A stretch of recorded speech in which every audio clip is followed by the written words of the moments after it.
بسم اللہ الرحمن الرحیم، السلام علیکم۔ جیسا کہ سب کو پتہ تھا کہ سپریم کورٹ نے کیا فیصلہ دینا ہے، اور یہ فیصلہ دیوار پر لکھا ہوا نظر آ رہا تھا کہ بلہ چھینا جائے گا تحریک انصاف سے، اور ایسا ہی ہوا۔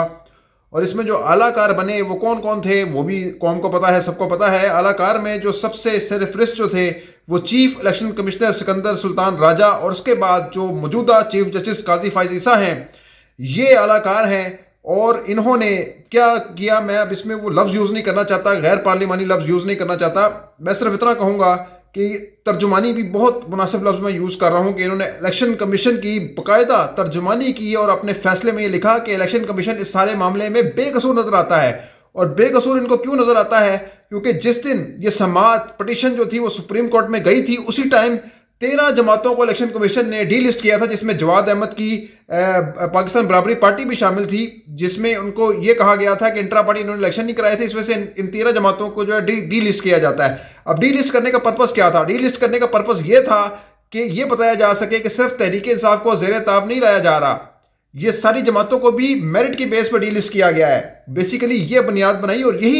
یہی فیصلے میں بھی چیف جسٹس نے بنیاد بنا کر یہ فیصلہ لکھا اور کہا کہ جی یہ 13 جماعتیں، صرف پی ٹی آئی جو ہے وہ الیکشن کمیشن اس کو نہیں زیر تاب بنا رہی، یہ 13 جماعتوں کو ڈی لسٹ کیا ہے۔ تو بھائی بندہ پوچھے کہ جو نون لیگ ہے، جو بادشاہ جہاں پر قائم ہے، جہاں پر نواز شریف جو ہے وہ ہر بار پارٹی کے سربراہ رہتے ہیں، شہباز شریف صدر رہتے ہیں، مریم نواز نائب صدر رہتی ہیں، حمزہ شہباز سیکرٹری رہتے ہیں، اسی طرح وہ پیپلز پارٹی میں دیکھ لیں جی، وہ کو چیئرمین پرسن وہ زرداری صاحب رہتے ہیں، پھر وہ بلاول بھٹو جو ہے چیئرمین رہتا ہے، وہاں پہ تو نہیں کوئی اس طرح کی وہ نظر آئی کہ ان کو بریک بینی سے دیکھا جائے ان کے الیکشنز کو۔ لیکن یہاں پر پی ٹی آئی کے الیکشن کو جانچنا تھا، پرکھنا تھا، اور ہر ممکن یہ کوشش کرنی تھی کہ انتخابات سے باہر کیا جائے۔ ابھی جو گیلپ سروے بھی آیا اس میں ایڑی چوٹی کا زور لگایا گیا، جس میں نواز شریف کی جو مقبولیت ہے وہ 16% بڑھائی گئی، لیکن اس کے باوجود بھی وہ عمران خان سے کم تھی۔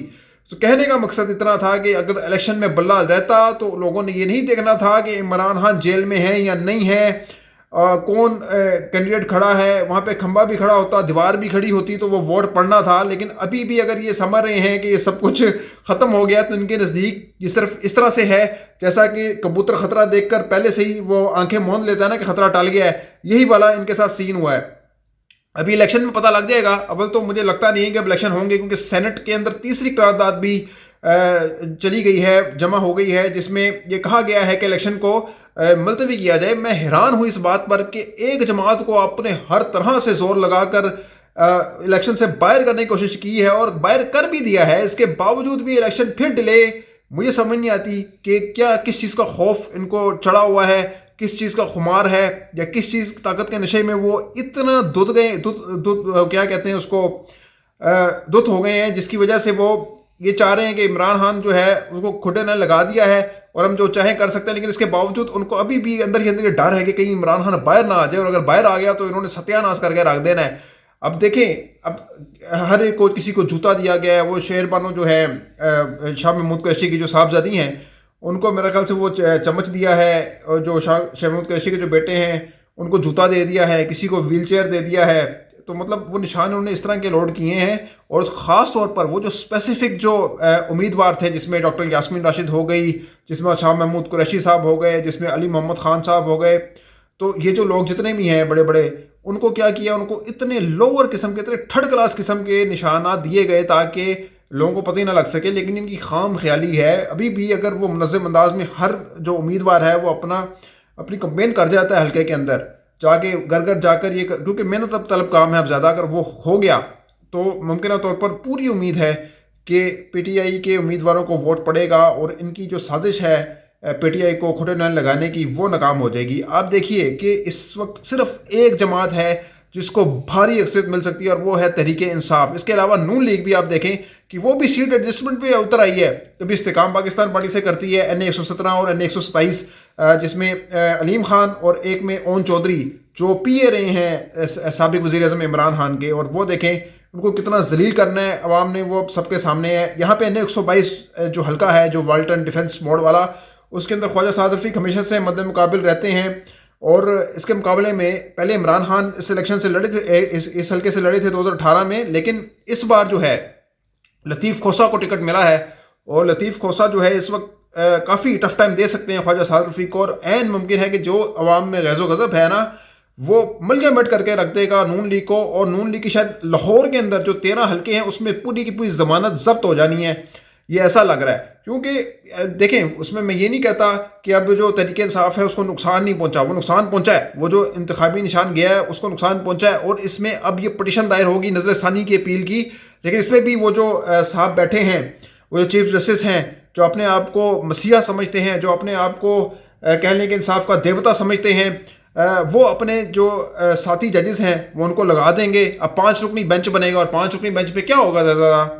3-2 کا فیصلہ آ جائے گا، 2 جج کہہ دیں گے کہ جی یہ فیصلہ غلط تھا، 3 کہہ دیں گے نہیں جی اوکے ہے، تو پھر وہ قائم رہے گا اپنی جگہ پہ بلے کا نشان چھین جانے کا۔ تو یہ سارا مسئلہ ہے۔ آپ کو یہ بات بتاؤں کہ جو بڑی سوچی سمجھی سازش کے تحت یہ سارا کھیل کھیلا گیا ہے، اور آپ دیکھیں فیصلے کو ڈیلے کیا گیا، فیصلے کو جان بوجھ کر التوا میں ڈالا گیا، کیونکہ ان کو پتہ تھا کہ یہ فیصلہ کیا آنا ہے، اور پہلے ہی جو ریمارکس گئے، یعنی جیسی سماعت شروع ہوئی وہ پہلے ہی ان کی دیکھ لیں کہ جو ان کے دل کی بات تھی وہ زبان پر آ گئی تھی۔ وہ جو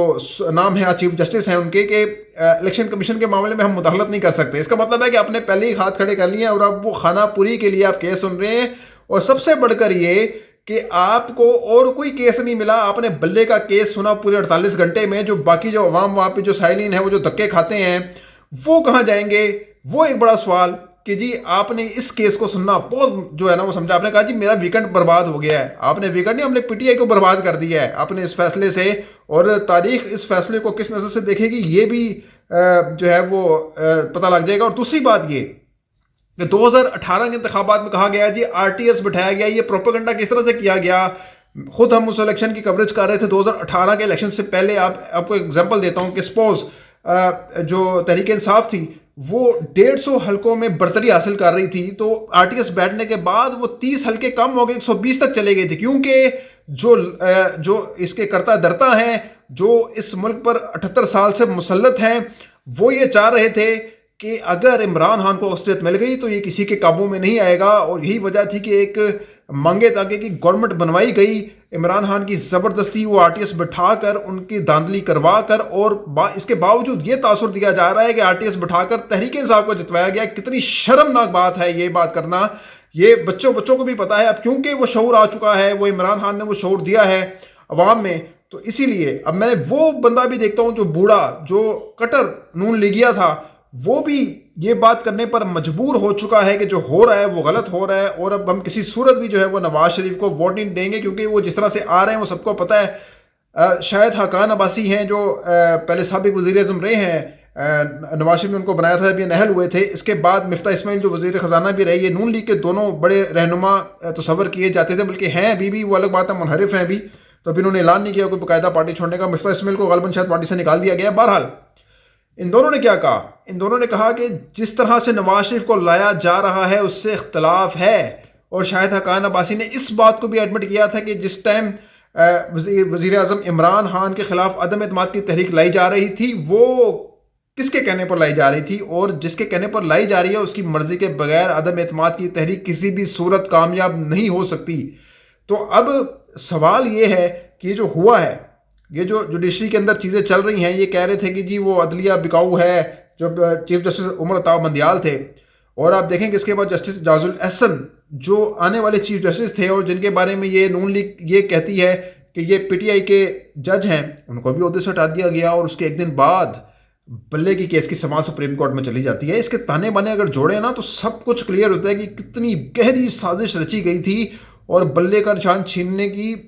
پہلے سے ہی پلاننگ کر لی گئی تھی کہ کسی صورت میں ان کو ٹکنے نہیں دینا۔ مجھے تو تبھی وہ بات سمجھ آ گئی تھی جب یاسمین راشد کے پہلے کاغذات نامزدگی مسرت ہوتے ہیں، پھر بعد میں منظور ہو جاتے ہیں، جو جیلوں میں قید جو رہنما ہیں ان کے پہلے کاغذات نامزدگی ریجیکٹ ہو جاتے ہیں، بعد میں منظور ہو جاتے ہیں، اور یہ تاثر دیا جاتا ہے کہ جی الیکشن ٹریبونل نے انصاف کر دیا ہے، لیکن اس کے پیچھے کیا کھیل ہے وہ اب کہانی سمجھ میں آ رہی ہے کہ بنیادی طور پر انہوں نے تحریک انصاف کا جو بلے کا نشان تھا وہ ہر صورت اڑانا تھا، اور انہوں نے اڑا کر دم لیا۔ اب جو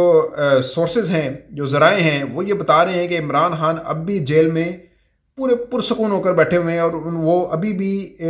پوری امید کے ساتھ اپنے جو وکلا ٹیم ہے ان کو یہ ہدایت دے رہے ہیں کہ آپ بس کمپین اپنی جاری رکھیں، اپنی کمپین کو چلائیں اور گھر گھر جا کر ان نشانات کو بتائیں. گو کہ یہ بہت مشکل کام ہے کہ آپ کے 350 سے 400 امیدوار ٹوٹل جو ہیں وہ پنجاب اسمبلی اور نیشنل اسمبلی کے ملا کر ہیں، اور ان کا الگ الگ نشان ہے. تو وہ جو نشان آپ نے بتانا ہے عوام کو، وہ ایک بہت مشکل کام ہے. لیکن میں آپ کو بتاؤں کہ عوام بھرے بیٹھے ہیں، وہ ڈھونڈ لیں گے کس کا نشان کہاں ہے. وہ اتنا مشکل کام بھی نہیں ہے، وہ ڈھونڈ لیں گے. کیونکہ اب ضد بن گئی ہے عمران خان اس ٹائم. یعنی وزیر اعظم اگر وہ نہیں بھی بنتے، ان کی پارٹی اقتدار میں آ جائے گی، اور اگر پارٹی اقتدار میں آ گئی تو پھر عمران خان کی مشکلات سمجھ لیں کہ ختم ہو جائیں گی. اور اب وقت آنے والا ہے، اب یہ 4-5 مہینے ہی ہیں جو اور زیادہ مشکل ہو سکتے ہیں عمران خان کے لیے. یہ تو کلیئر ہے کہ اب عمران خان الیکشن نہیں لڑ سکتے، لیکن جیسے اگر ان کی حکومت اقتدار میں آ جاتی ہے، جس کے میں آپ کو بھی کہہ رہا ہوں کہ بہت زیادہ چانسز ہیں. ایون کہ سہیل وڑائے جیسا آدمی جو کتنا اینٹی رہا ہے عمران خان کا، وہ یہ کہہ رہا ہے کہ ابھی کچھ بھی نہیں کہا جا سکتا. جو یہ پورا پلان بنا رہے ہیں، ان کا پلان دھرے کا درا بھی رہ سکتا ہے اور امپلیمنٹ بھی ہو سکتا ہے، اور درے کے درے رہنے کے امکانات بھی زیادہ ہیں کہ کوئی پتہ نہیں ہے وہاں پہ ووٹر کیا کرتا ہے. اگر بہت بڑی تعداد میں ووٹر نکل آیا تو اس کو تو اوپر تو آپ دفاع 144 نہیں لگا سکتے نا. اس کو دفاع 144 لگانا تو ناممکن ہو جائے گا. آپ لگائیں گے تو پھر تو اور کلیئرٹی ہو جائے گی کہ یہ کون کروا رہا ہے اور کیسے کروا رہا ہے. ویسے تو سب کو پتہ ہے کون کروا رہا ہے، کون اس کے پیچھے ہے. تو اب عوام جو ہے وہ اگر نکل گئے، ابھی کراچی میں بہت بڑی ریلی نکلی ہے دوبارہ سے، یہ 9 مئی واقعے کے بعد میں آپ کو بتا رہا ہوں کہ یہ پھر سے، کیونکہ لوگ ڈر گئے تھے، اب ایک بار پھر سے لوگ نکلنا شروع ہوئے ہیں. تو اب مجھے امید ہے کہ وہ جو فضا ہے، وہ جو اس کے جو کالے بادل ہیں وہ چھٹ رہے ہیں، اور جو روشنی جو ہے وہ پھیلنے لگی ہے، اور ان شاء اللہ تعالیٰ پھیلے گی، کیونکہ وقت جو ہے وہ ایک جیسا نہیں رہتا. تو لیٹس سی کہ اب الیکشن میں کیا ہوتا ہے. بہرحال یہ جو قاضی فائز عیسیٰ اور ان کی جو کمپنی ہے، وہ اس کا جو گھڑ جوڑ ہے وہ اور بھی زیادہ کھول کر سامنے آ چکا ہے. اور ممکن ہے کہ اس چیف جسٹس صاحب کو بھی ایکسٹینشن مل جائے، اور یہ تاریخ میں پہلی مرتبہ ہوگا کہ کسی چیف جسٹس کی مدت ملازمت میں توسیع ہو جائے. اور اگر یہ توسیع ہو گئی تو سمجھ آئے کہ ان کو کس چیز کا معاوضہ مل رہا ہے. تو اب تک لیے اتنا ہی. اگلی ویڈیو تک کے لیے اجازت دیجیے گا. اپنا بہت خیال رکھیے گا. اللہ حافظ.